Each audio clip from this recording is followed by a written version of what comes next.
All right, Gators Breakdown Plus members. Thanks for hopping in. Another Sunday evening Gators Breakdown Plus member chat.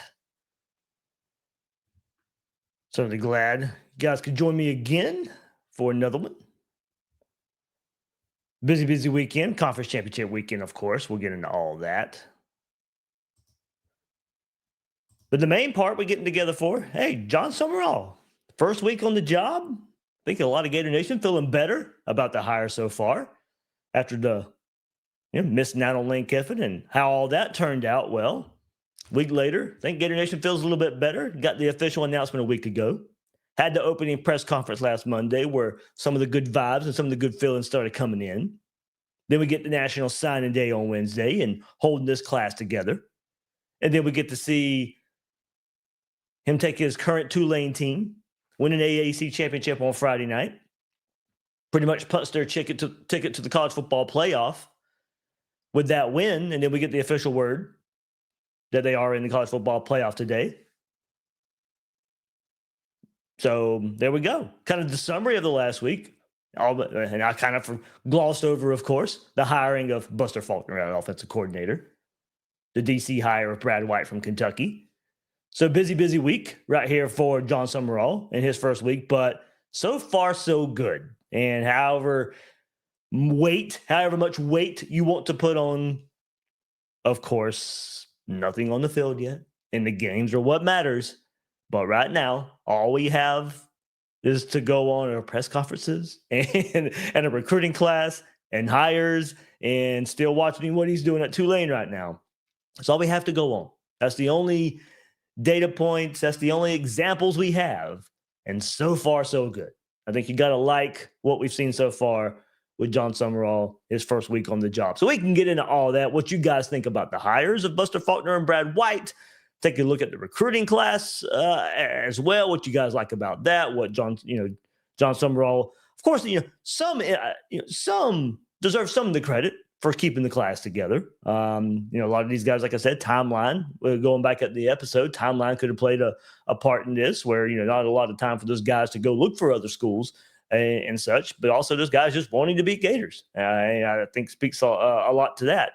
I think certainly if you would have made a terrible hire, those guys probably would have maybe looked elsewhere. But right now, I think, we're intrigued by the Jon Sumrall hire and decided to stay with Florida a lot of the class. So big. That was a big plus, a big plus for me, at least in getting a nice foundation of a transition class right here for Jon Sumrall. And then, of course, the hires being made and then seeing his team on Friday night kind of, put it together and really put it to North Texas when North Texas was the team that was picked with the high-flying offense and what they've been able to do. And Tulane, I think, were home underdogs in the championship game and decided just to go put it on North Texas. And kind of leads us to our point right now, college football playoff ranking. Really, we'll get into all that, too. We'll get into the big picture of college football playoff right here with this member chat. But certainly glad you guys could join me right here for another one. So if you're catching the replay out there, everybody, make sure you hit that like button, subscribe. Come join Gators Breakdown Plus as well if you want to take part in chats like these, starting at $3 a month. So many new members coming in here and joining us right now, but gatorsbreakdownplus.com is where you can sign up for the Discord, take part in the Discord chats like this, or just the random or the normal the text chats that we have in here, ad-free episodes of Gators Breakdown as well. All that starting at $3 a month right here, Gators Breakdown Plus. So, all right, let me get it started. Ryan in here, getting us going. You guys can leave some messages on the side as well. If you don't want to speak yourself, if we can go that route, and we'll go some other way, wherever you guys want to go with the conversation. But just kind of laid out what we're looking at this first week to Jon Sumrall. What's up, Dave? What up, Ryan? Appreciate you letting me get on here. Absolutely. This has always been my favorite part of the Discord service. I live in Alabama, so I don't get to talk much Gator football with anybody. So I do appreciate these chances. Yeah, man. So I remember a week ago, it kind of hesitant to jump on the Jon Sumrall bandwagon a little bit, but here we are a week later. That's everybody. Yeah, I think we all were kind of at that spot. Just the Lane Kiffin. Anyway, we don't have to rehash all that. So far, man, he's won off the field for sure, and no doubt. I'm loving the hire right now. He's made great coordinator hires. His attitude, just his press conference, the interviews he's done, the one I just saw that he did, after the playoffs, about getting his ass kicked and wanting to go kick some ass and all that. I was like, yeah, heck yeah, I love his fire and his energy. Yeah. Yeah, he was Faulkner. He was speaking on the Ole Miss, playing Ole Miss again, and playing them again. Yeah, I think the question was, hey, if you beat Ole Miss, you get a chance kind of for a home game because the next game would be against Georgia in the Sugar Bowl in New Orleans, and a reporter was already looking ahead to say, hey, well, if you beat Ole Miss, you get to kind of host a home game against Georgia, and that'd be awesome. Yeah, that'd be awesome. But we got our butts kicked last time we played Ole Miss. So I'm not looking past Ole Miss right now. Was basically the message he had to say. Yeah. It was cool. It was like I said, complete different than Billy Napier. I mean, Napier will put you to sleep at the podium. Sumrall, he gets you ready. You're ready to just strap them on and go up there and play for him. It's just complete night and day from what we went through for the past 4 years or 3.5 years, whatever. So yeah, I'm excited. I love the offensive hire. I hope Lagway stays and can get his stuff fixed up because Faulkner's background just throughout, he could design an offense that would be perfect for Lagway. He came from an air raid type system in high school. Faulkner has an air raid background. Even though I know it wasn't completely like that at Georgia Tech, but he has ran that in the past. So, I think. Yeah, part of that early, but 2000 Valdosta State. Yeah. Well, he ran that in college at Valdosta State. That I don't know. I think I like it. I think it'd be a good fit. I got a question for you though. This is not about the offensive. I'm worried about retaining. Chapman seems to be like a hot name that everybody wants to keep. I get maybe it's he's a good coach in development, but he hadn't really impressed me on the recruiting side of it. I kind of would like to get somebody that could maybe. We didn't get any defensive line interior linemen this last class. Is that not a concern, or am I just overthinking it? I can see your point there. I think I like especially in Bachu. I like what he showed as a young guy this year on the field. I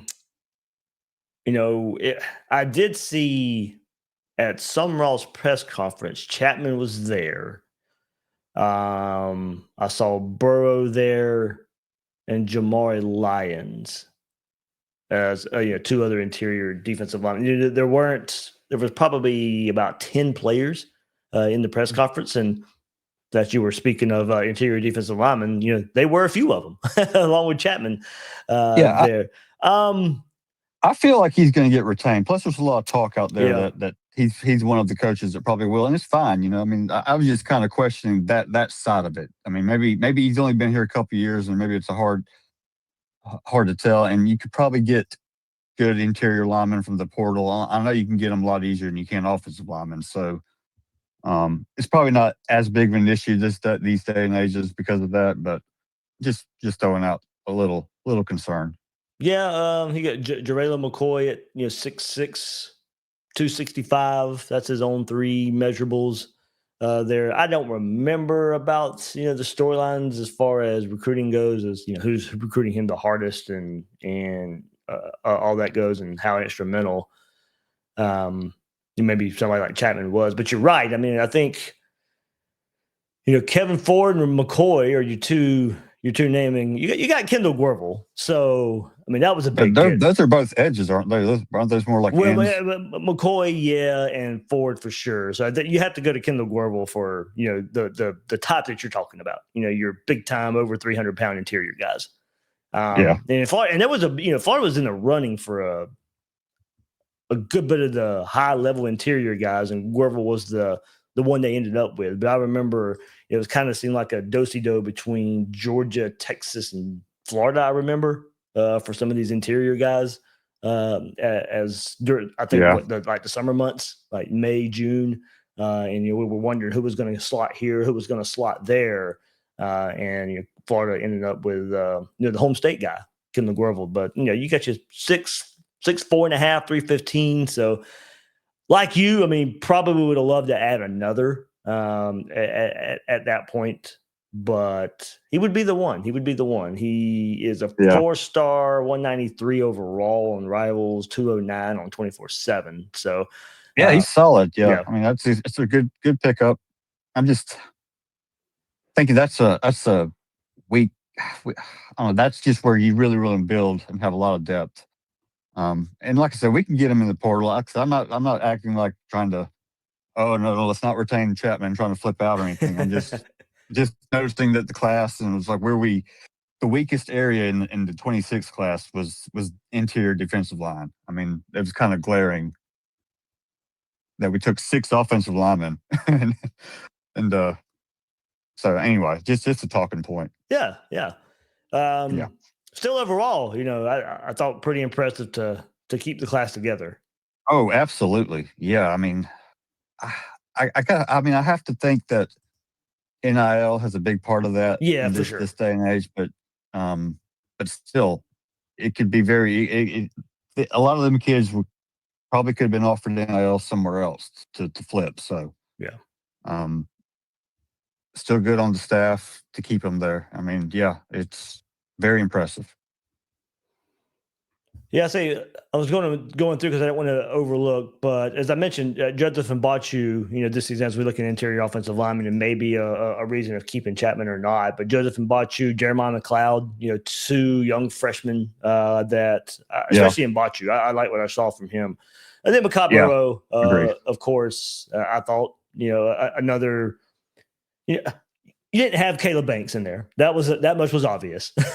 So, and then Jamari Lyons, maybe not, the probably coming into the season expectation that I put on him, because I think what we had heard, the preseason before of how he was coming along, and who knows, bouncing back from that injury.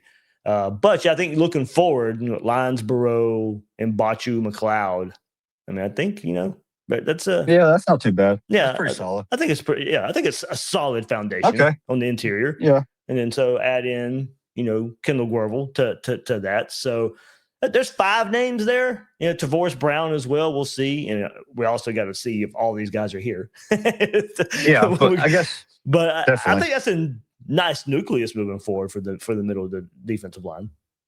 Yeah, and once you talk it out like that, it actually sounds pretty like a good idea to keep them, just for continuity and to keep those players here.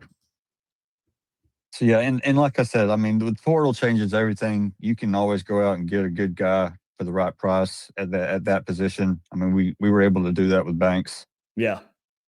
So it's the offensive line that's going to be the harder area to get fixed. But I'll be eager to see who that hire is. Yeah, definitely. I may mean nothing, may mean something. Somebody put on the Discord that Trotline was following Sumrall, and I haven't.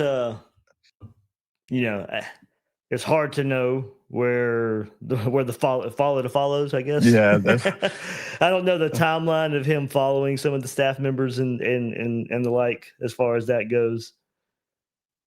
But he is following. If I go to it now, he is following, Steve Spurrier Jr. He is following Buster Faulkner. That seems like if they go in order, Buster Faulkner is a recent follow of his.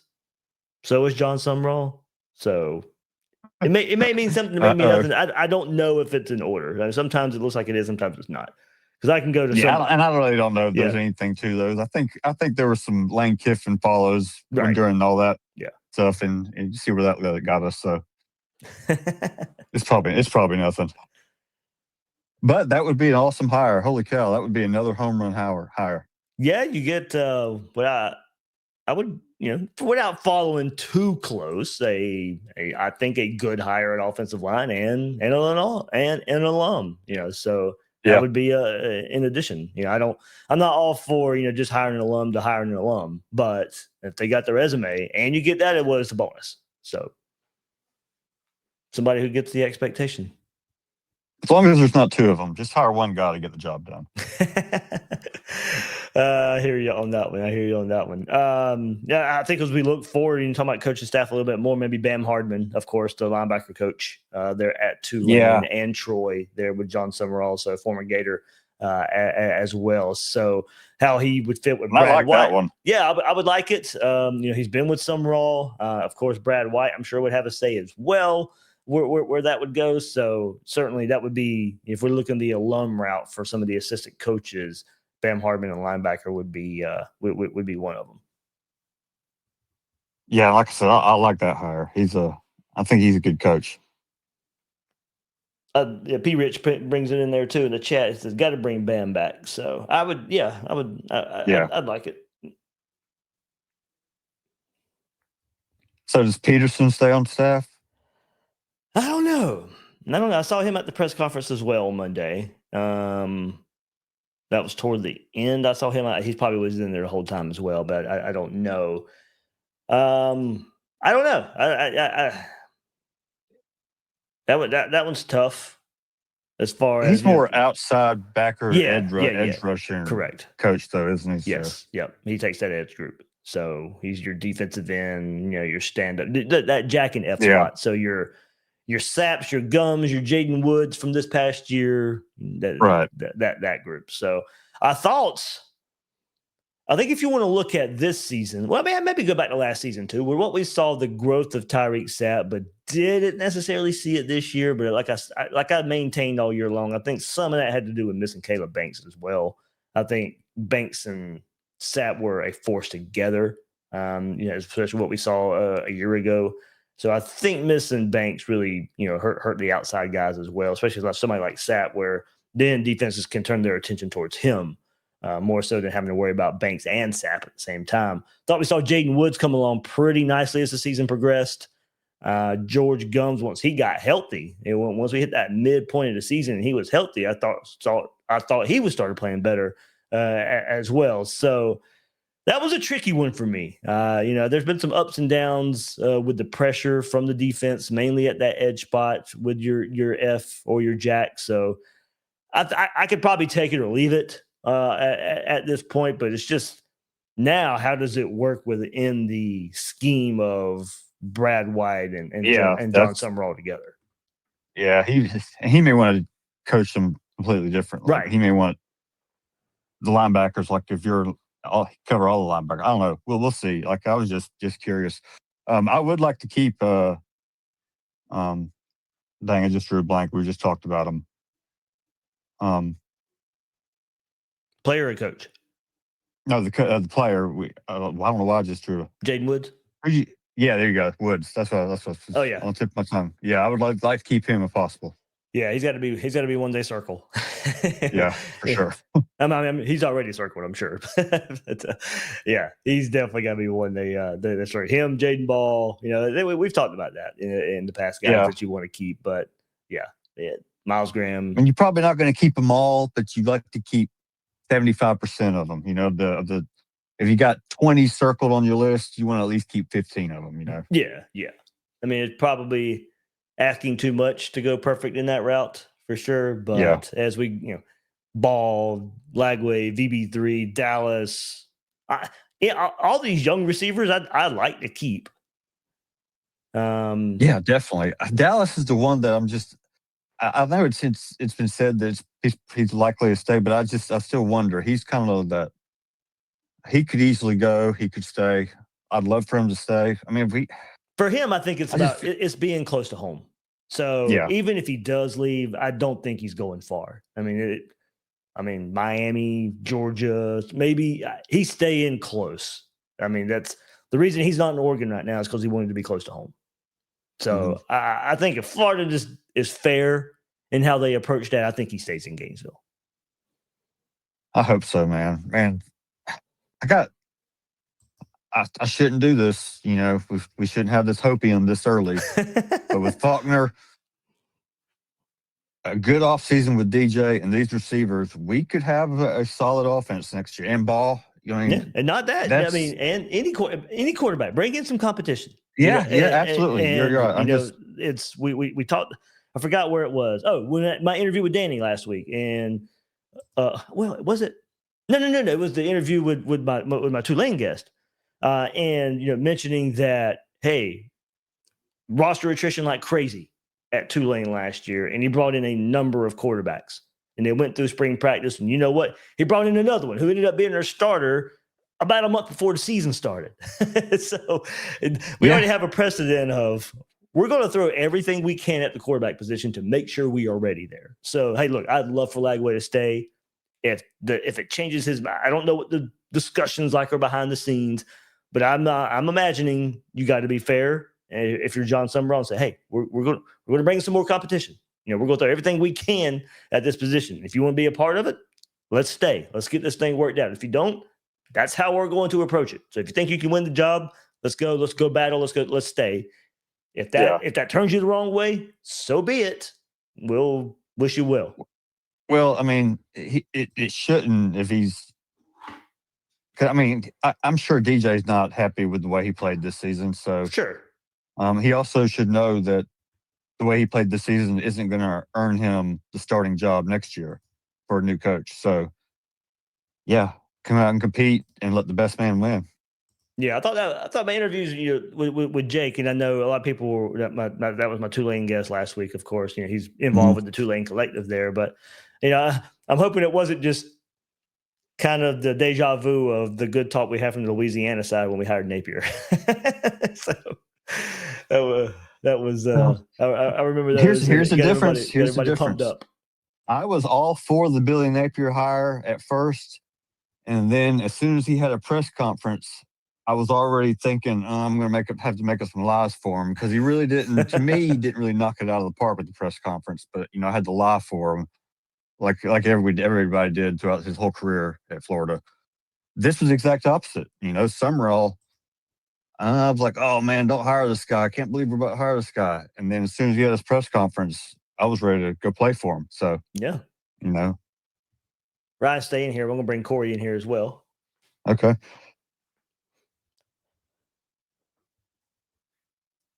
Which also just goes to show if Sumrall works out, I don't know what don't ask me to hire coaches because the only thing I did get right was I didn't want Mullen. That was the only one I wasn't sure of, but I was all on board. Muschamp.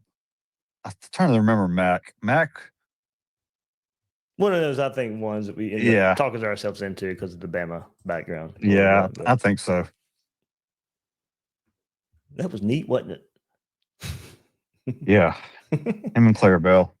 Oh, Clarabelle. All right, Corey, you're in here now. There you are. Hey, Dave. What up, man? Yeah, so the Max situation was they did a flight tracker, and we saw him out there. Remember, Dave? Yeah, I guess Foley was out there, and they got him on camera, in front of his house. Yep. In at Colorado State. What's that town again? Wow, that's down memory road. But I'd like to, Dave, wanted to get your opinion on this is kind of an interesting matchup. I wanted to bring it back maybe to more current events.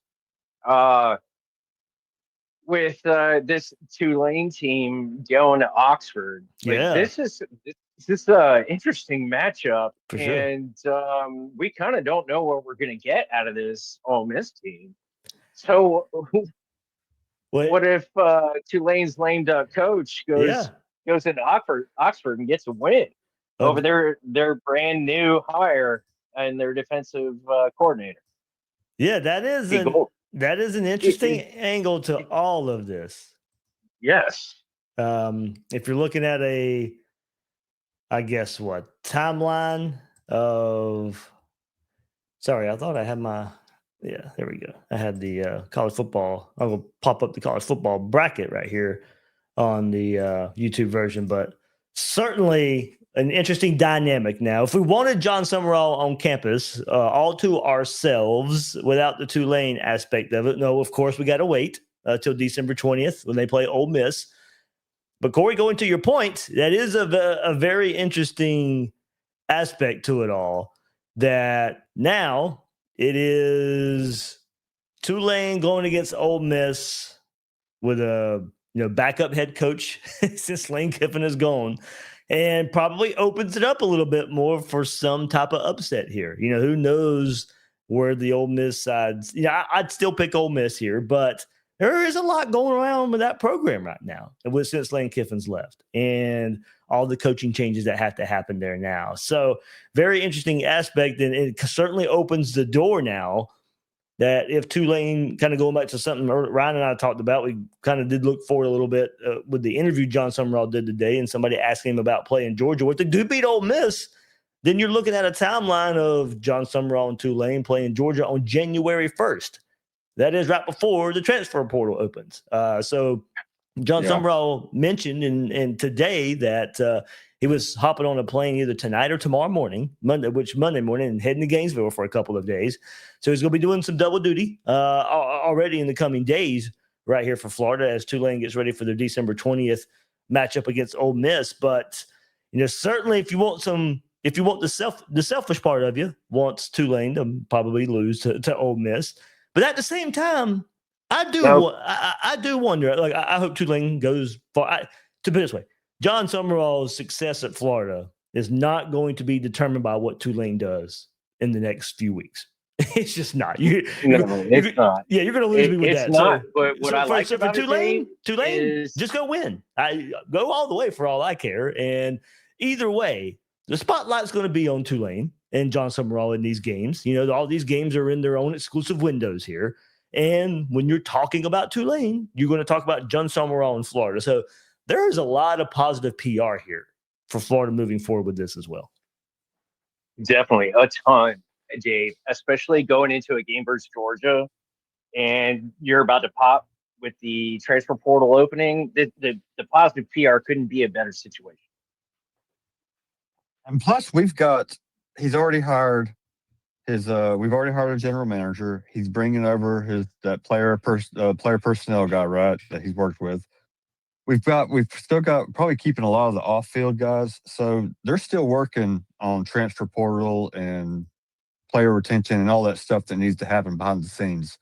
Yes, would love to just say congratulations, Tulane. Y'all got the playoffs and then lose, to Ole Miss and go ahead and get the ball rolling. But I'm like you, it doesn't really change. I don't think it's really going to change anything. Nothing's not going to happen if he's not coaching or he's not sitting behind the desk by January 1st. Any player in the portal has just seen him beat Ole Miss in this scenario, beat Ole Miss and go into a game versus our main rival. This couldn't be a better situation for us. Yeah, and I was wondering if it would play out like this anyway. If Georgia had gotten beat by Bama, I was wondering if Tulane might have been making a road trip to Athens. But Georgia beat Bama, so it doesn't really matter. But now there's a chance for it anyway if Tulane does beat Ole Miss. So I'm not going to dismiss Tulane showing up for that game. That was a blowout the first time they met earlier this season, of course. But so many dynamics now have changed with Ole Miss. So, I think still the better team, but man, it's just the headspace. I just don't know where the headspace is for that team. It'll probably be the best first round game. I mean, just you think so? Closest one. With the most juice going into it, especially for us. For us, for sure. I like Alabama and Oklahoma. I think Miami, Texas A&M is going to be a good game. Yeah. I think Miami's playing better than they were earlier this, when they went that mid-season lull. Okay. You're right. I'll take that statement back. They're all going to be pretty good. Yeah, the other first round matchup is Oregon and James Madison's. Yeah, that one won't be. That one won't be good. Yeah. I was worried Tulane was going to have to go up there. Yeah, and that game is by itself too on December 20th night. December 19th we have Alabama Oklahoma by itself. That's the Friday game, and then on the Saturday you have the triple header of Tulane and Ole Miss. My bad. Miami and Texas A&M at noon, Tulane Ole Miss at 3:30, and then Oregon James Madison at 7:30. I'd have put James Madison and Oregon as the noon game. Well, you can't put it in a noon game, I guess, on the West Coast. So at least a 3:30 game. That game's going to be in prime time. That game's going to be over with by the first quarter. No, make Oregon play first thing in the morning, dude. I guess. Do y'all want to talk about the death of the bowl season and Notre Dame crying because they don't play in a big boy conference? I was definitely going to go that route if you guys wanted to. I mean, it is still, we're all college football fans. We were all sitting there together watching it's the unveiling today. So I guess we can go many routes with that, and we can hop back around on some Florida talk. Stuff. Yeah, it's whatever. I'm just bringing it up. Oh, I definitely want to talk college football playoffs. So if there's any other Florida angles you guys want to go, we certainly can. But is there anybody that is possible still out there to sign on the actual signing day in February, or or is it pretty done? I haven't come back around on that, honestly. I don't know. Wouldn't sacrifice the counters are counters to the roster still a thing, Dave? I mean, yeah, no. I mean, well, we're about to have 115, 100 scholarships, whatever the number was. I mean, it's going to be scholarship for everybody. I mean, I'm trying to go. How many uncommitted? I haven't got a chance to look at this. Player rankings. How many uncommitted? I don't think there are many. There probably isn't. There usually aren't. Yeah. The last couple of years, it's been early signing day. Yeah. It gets when everybody signs. But there would be some. But I am looking through. I'm like through the top 50 players right now, and there's nobody. Okay. Well, he'll probably bring a couple players from Tulane, and then we'll hit the transfer portal hard. I just hope he hits it like he does at Tulane, not like Billy Napier does at Florida. The first player I saw was Dylan Berryman from Louisiana, number 97th player in the country, who's got 100% crystal ball to Texas. That is the first uncommitted player that I've seen. Ideally, you want to leave roster spots open for the portal in the situation we're in, I would think. I would think so. I think the natural – I mean, there's going to be players that leave. That's going to open up some spots anyway. There's – like I said, we're not going to keep everybody that we want to keep. I think that's just being foolish. We said the same about the recruiting class. I don't know. Yeah, that's true. You never know. Well, but we did lose Carson Baker, the couple days before. And then the tight end, Kakua Amua, which, that's not really a loss. But, I mean, I'm eager to see how they attack it for sure. I mean, I honestly think there will be a quarterback. Offensive line, defensive line, and honestly, offensive line. They're going to push some guys out that we don't. Yeah, we may not true, be thinking about. True. So, offensive we need line. to start looking at our QB board. That's offensive line, defensive line, and freaking safety.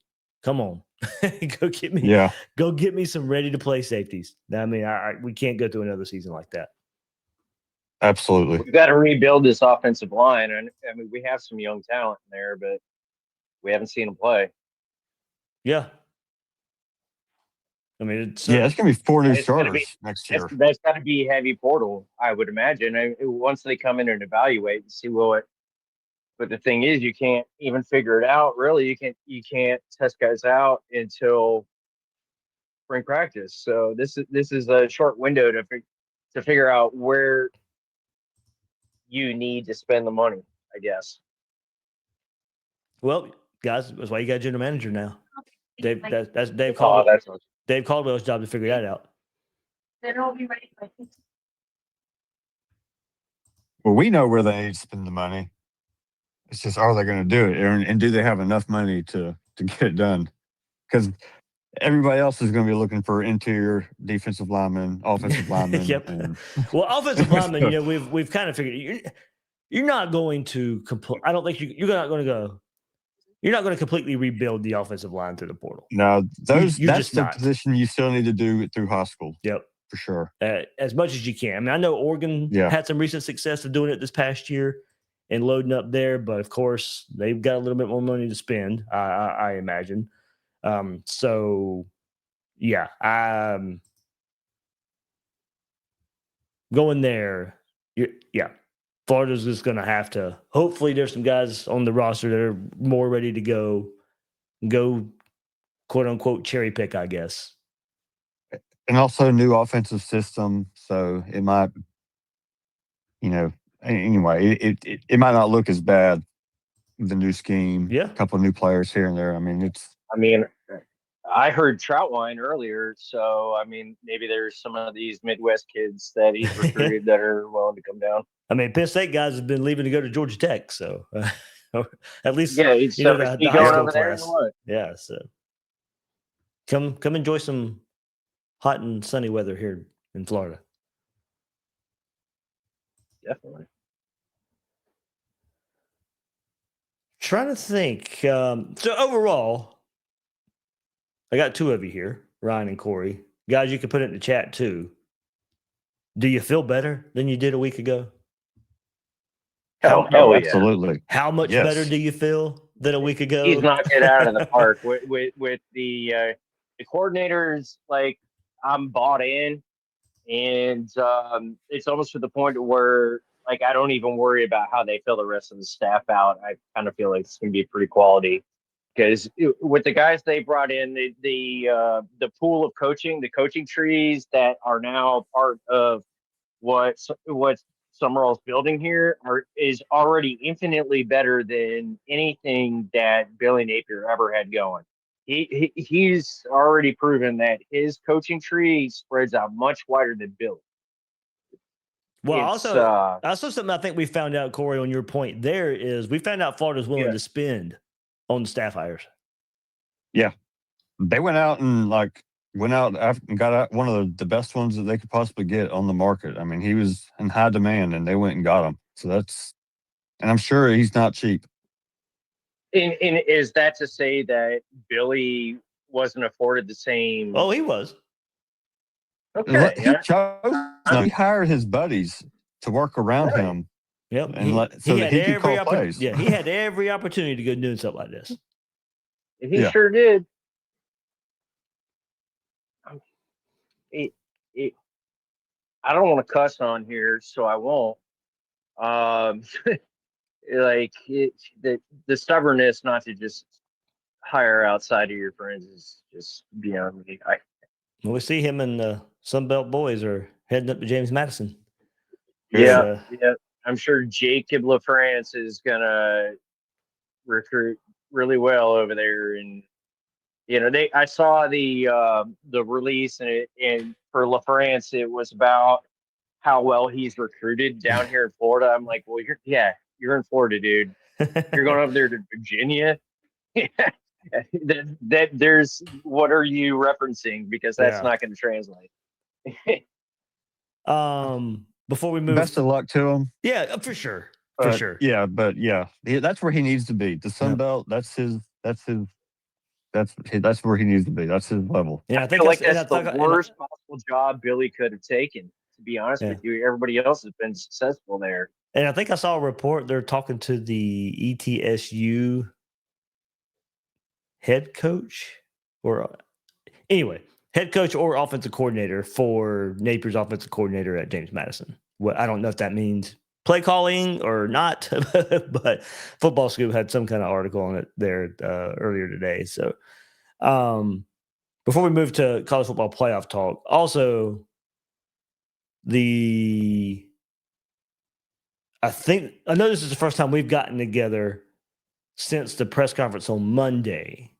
and then all the interviews that I had during the week with Danny Wuerffel, and then of course, with Jake from the Wave Collective there at Tulane.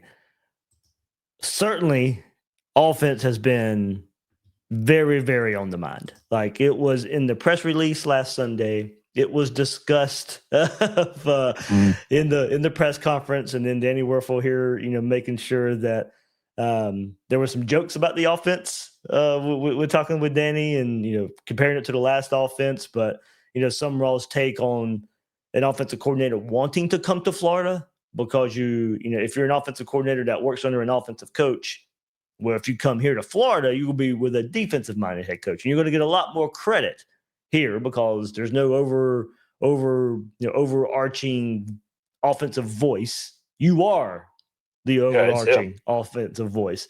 I thought that was a pretty good angle to it there. But anything, guys, you remember from the Danny interview and the Jake interview that you kind of take away before we move forward? Yes, Dave. I actually want to say, holy crap, did Danny Wuerffel just save Gator football again? He has stepped in and just done such an incredible job, not only on the back end and just helping to vet the whole system and making sure, being an incredible resource to go out there and do the things that need to be done for this program and not ask anything in return. And then also to go out on this PR campaign for Scott Strickland that he's done. I feel like there's been a lot of bad publicity. He's done a lot to help ease some of that pain and help guide us into this next head coach, and maybe kind of it needed to be done because the PR hit that Scott got ran through the ringer during this whole thing. And he's been public enemy number one for how long now?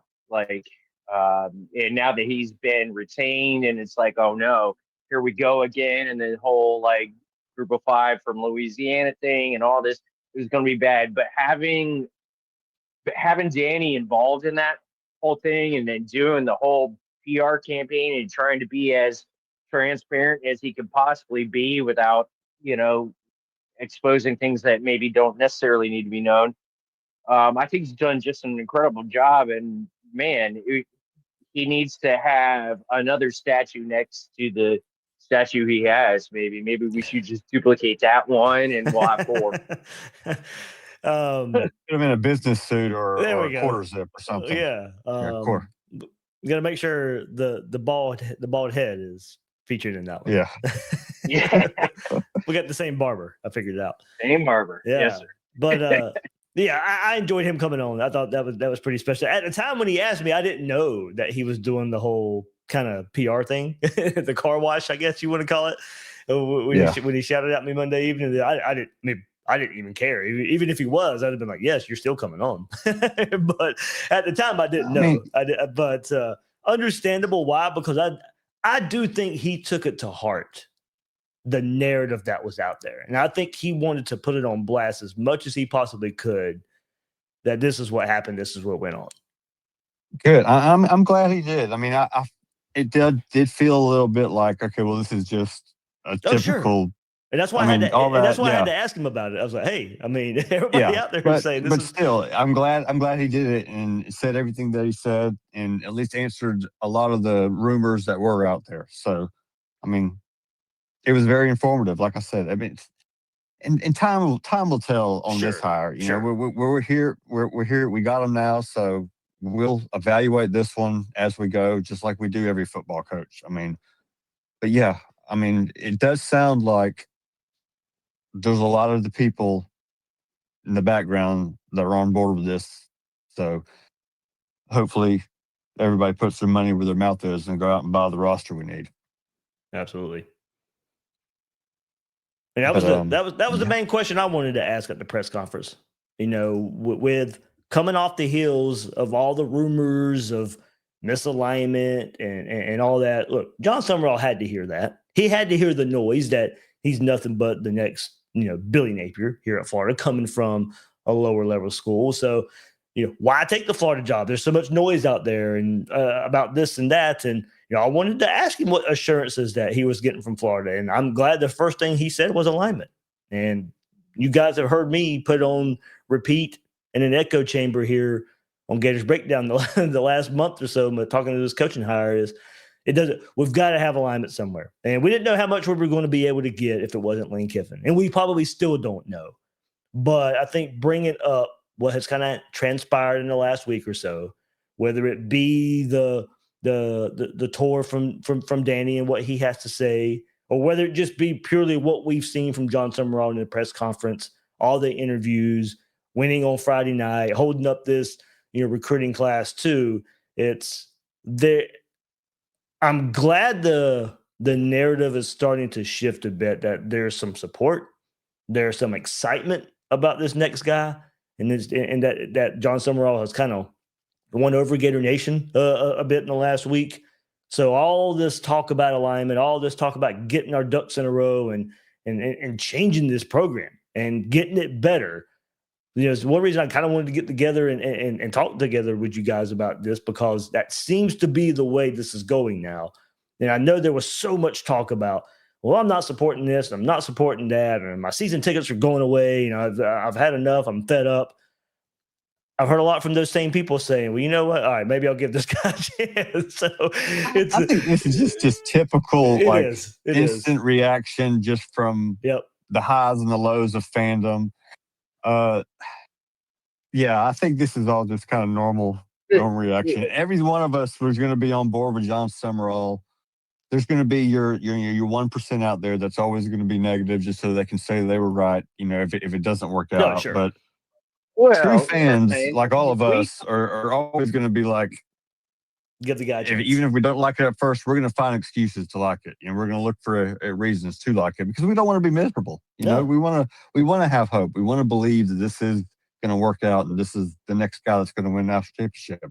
Or else it's not any fun being a fan. We talked about Lane Kiffin for 2 years, so I knew it was going to be rough. It didn't work out, man. Yeah, just needed time. And I think with Lane showing his ass on the way out of Oxford, I think that helps us feel a lot better too. Yeah, I think that narrative as well that does have a play in this. I completely agree. Completely agree. Yeah, I think after the dust is settled a week later, I think everybody now knows that we can move past Lane Kiffin. It's not going to happen, but it never was going to happen. So we got nothing but to do but to support this man and cheer for the Gators. Just like I said, we're loyal fans. We're going to be there. Yeah, Fry Gator. They pick that house every home game. Every time I see them on my TV, it is like, holy crap, they showed up again. And I wish I could get up there these days, but it just hasn't been in the cards. But man, I'm proud of everybody that's showing up, regardless of record. We're playing Tennessee late in the season, and that place is packed like we're about to go. We're still playing for a playoff seed.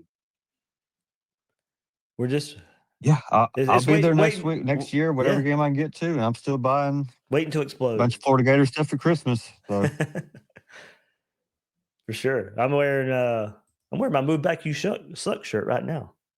I love it. The Gators break. Oh, hey, so Dave. Yeah.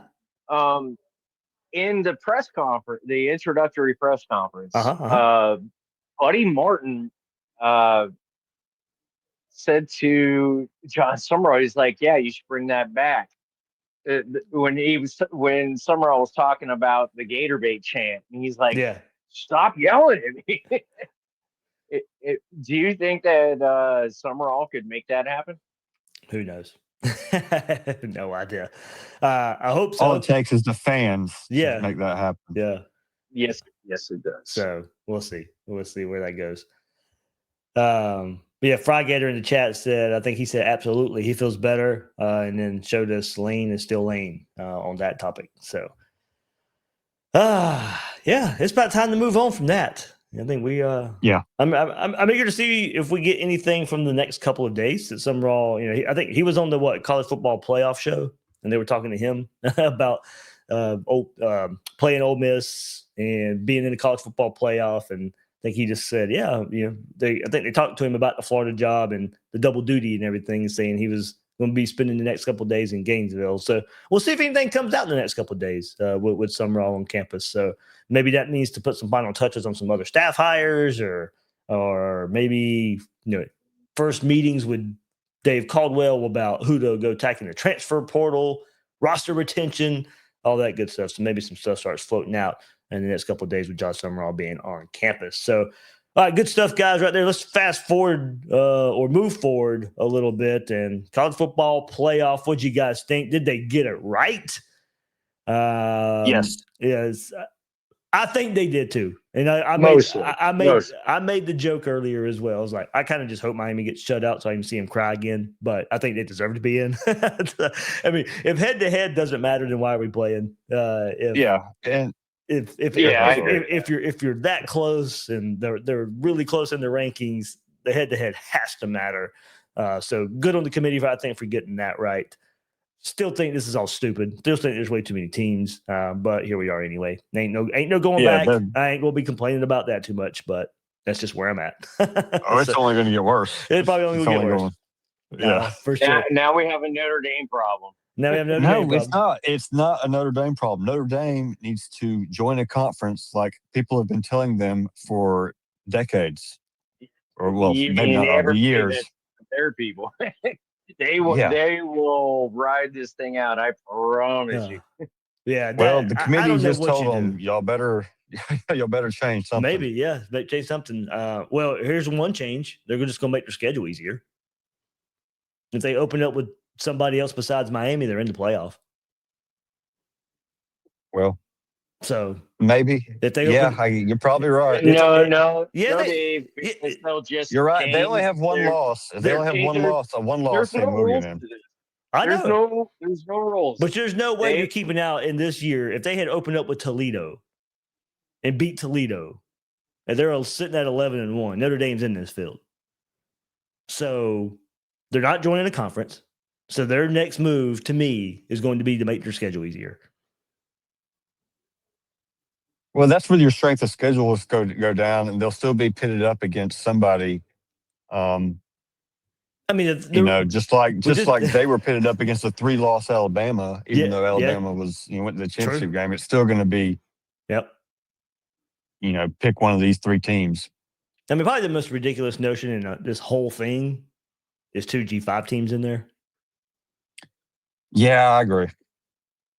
That's, to me, I love it. You love it, but you even admitted Oregon's about to go kill James Madison. And I still think Ole Miss is probably going to beat Tulane. Yeah. Maybe James Madison's the wrong team, but Tulane's not the wrong team. No, they're not. You're right. I mean, if one of them deserved to be in, I agree. It is Tulane. But it's just these. But maybe just one deserves these rules that we have and the conference champion rules. Come on, this is ridiculous. I'm glad they rewarded Alabama or didn't punish Alabama for making the conference championship, because I still am a fan of having conference championship games and it mattering. If they would have kicked him out, then they'll just. The next step is why we didn't play the conference championship game. We're just going to completely agree. So I'm glad that happened.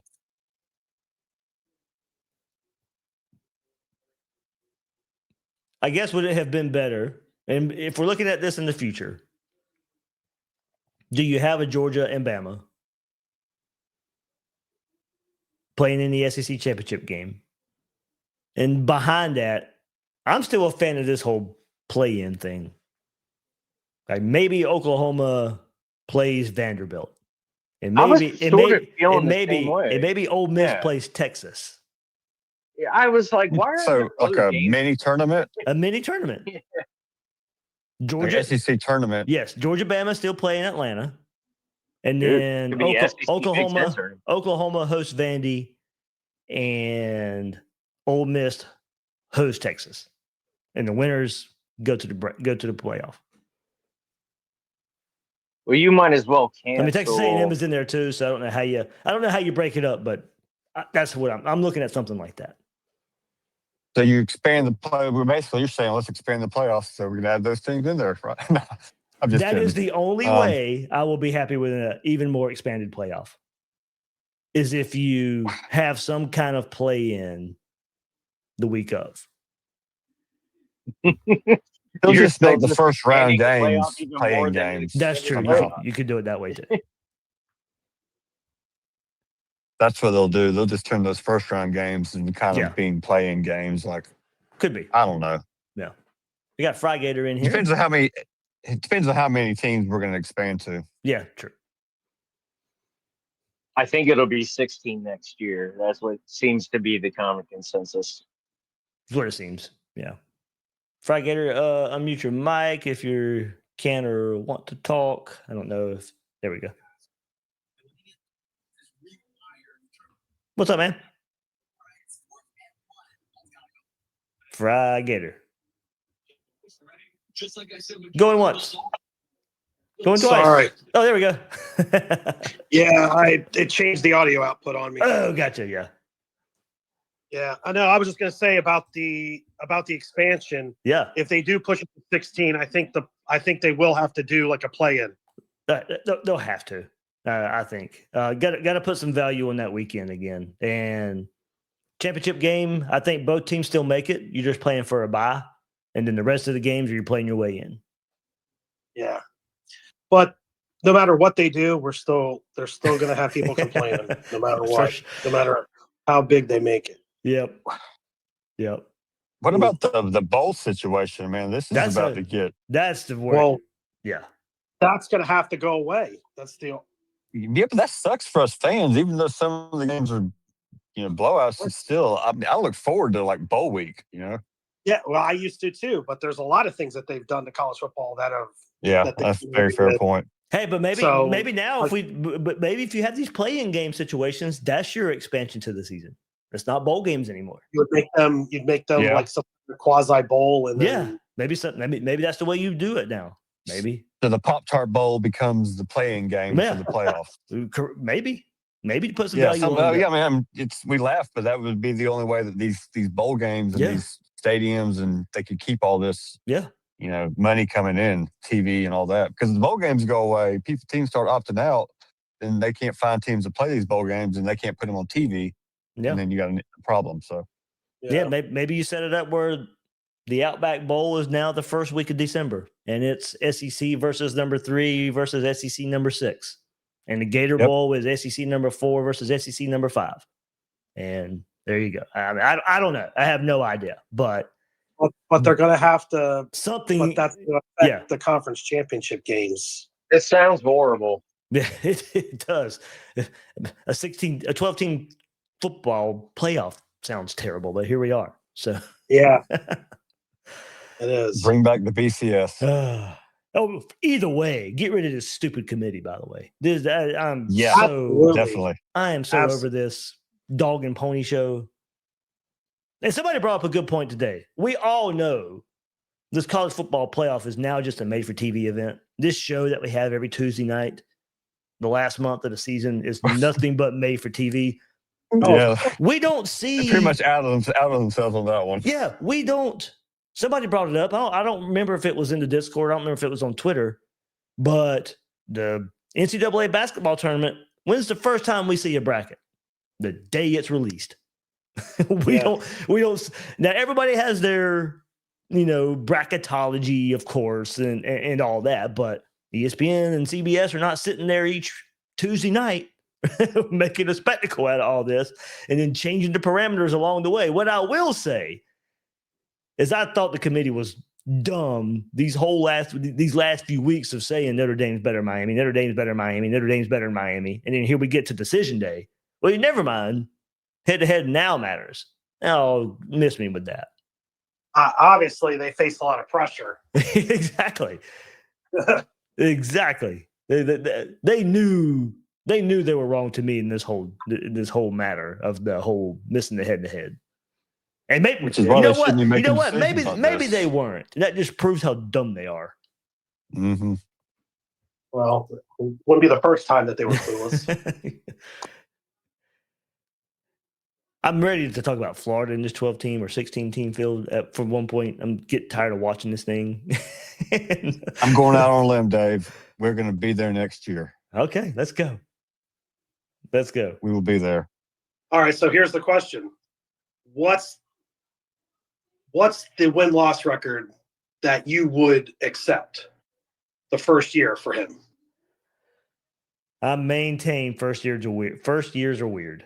Yeah. I'm so only just hopium fandom there. He's now it can't be a disaster. Depend on how the whole offseason plays out. Right, exactly. I don't know who some of the other. I'm really excited about the coordinator hires. Yes, give me some. He's knocked it out of the park on those. Yeah, give me some staff hires and let's see who we retain and who we bring in from the portal. But if we're looking, that can easily make you a winning team. Yeah, first years are tough. I mean, obviously, I don't want to be below 500, and I'd probably be disappointed with 500.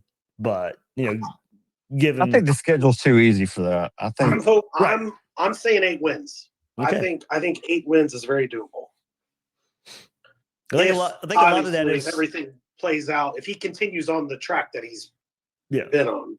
Yeah, I think a lot of winning the offseason. Yeah, a lot of that depends on I guess how much talent you think this team already has, and if they retain a lot of that. And obviously the health of the team. Yep. As the season goes along. Yeah, there's obviously a bunch of factors. Like I'd be hard pressed to be disappointed. We have to keep in mind the possibility of like a killer transfer portal. Yeah, we do. Yeah, I mean it's possible. I'm probably going to just 7 or 8 wins. That bump class is looking like it's going to be top 5, top 7. I'm good.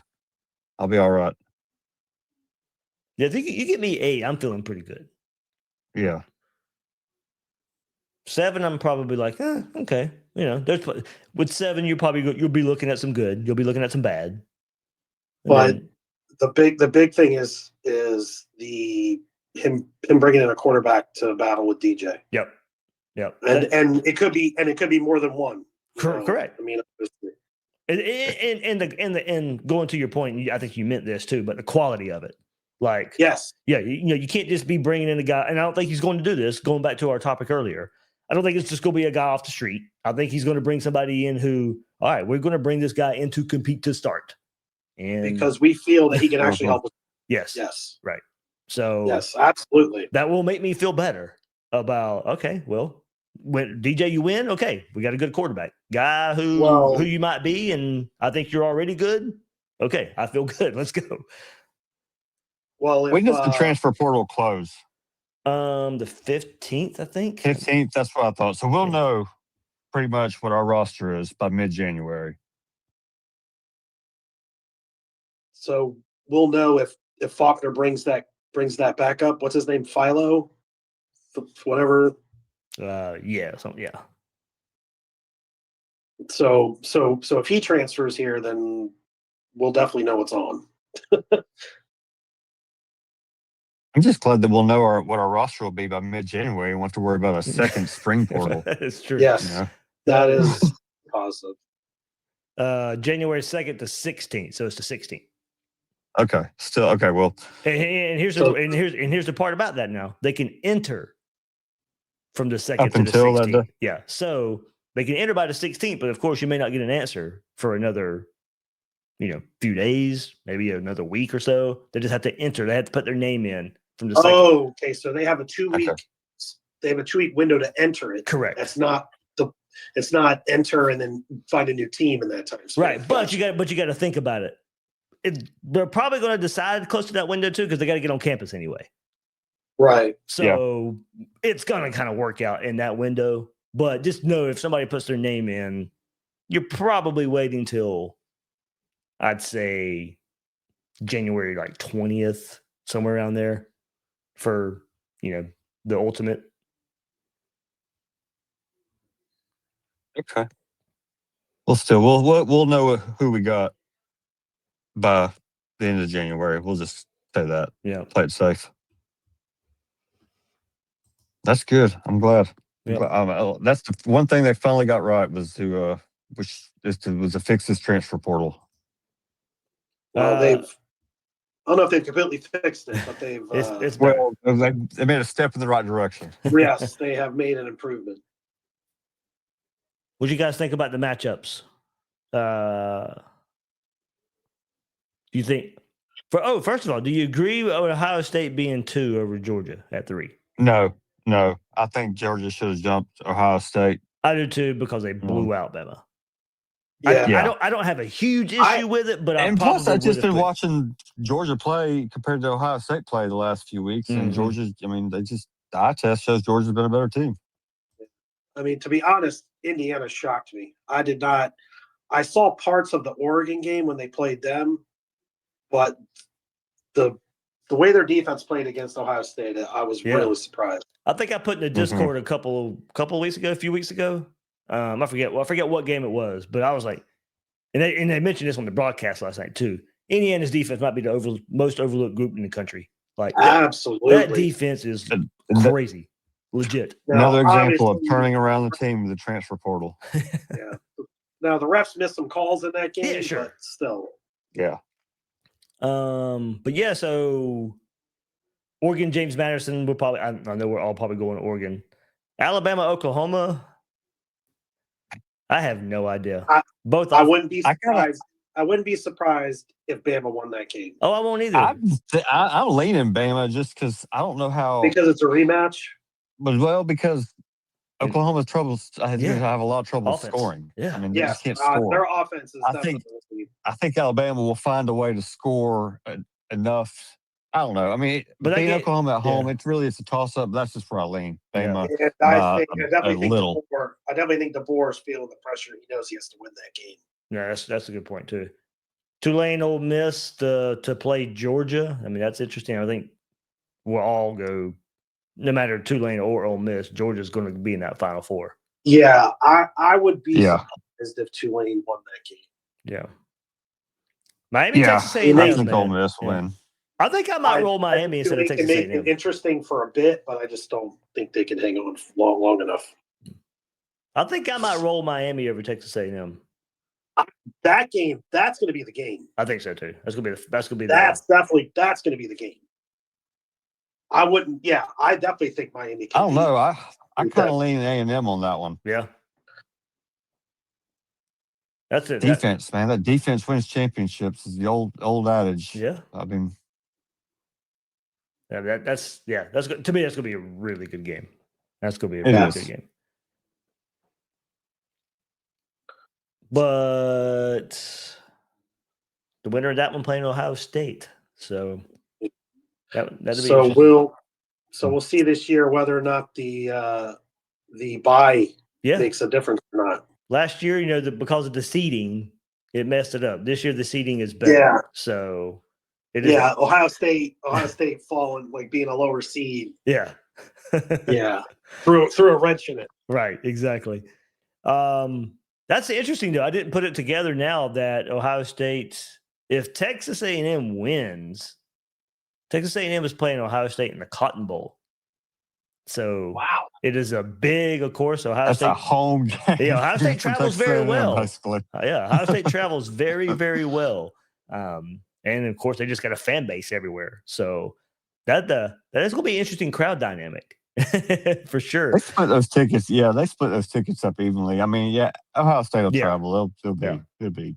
And then, of course, we talked about it earlier. If Tulane does win and beats Ole Miss, they'll have a home game pretty much. Now, Georgia, much bigger fan base. So it'll probably still be close to 50-50 in the Sugar Bowl, or still probably leaning Georgia in that. Indiana does have the Rose Bowl. So it'll be Indiana versus an SEC team in the Rose Bowl. And then we hadn't even talked about them yet. Texas Tech, who, man, just put it on BYU again. So Texas Tech, Oregon will be a fun game.